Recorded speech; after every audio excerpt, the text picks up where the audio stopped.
You ask Tiger to solve. This deals with linear equations with one unknown. The final result is t equals 64/5. Let's solve it step by step. Simplify the expression. Find the greatest common factor of the numerator and denominator.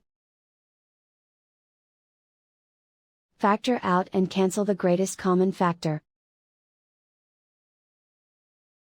Isolate the t. Multiply both sides by 16.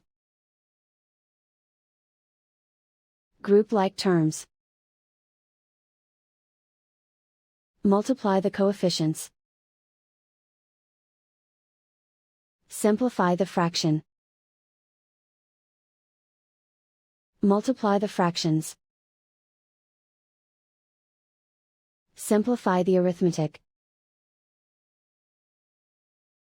And so the final result is t equals 64/5.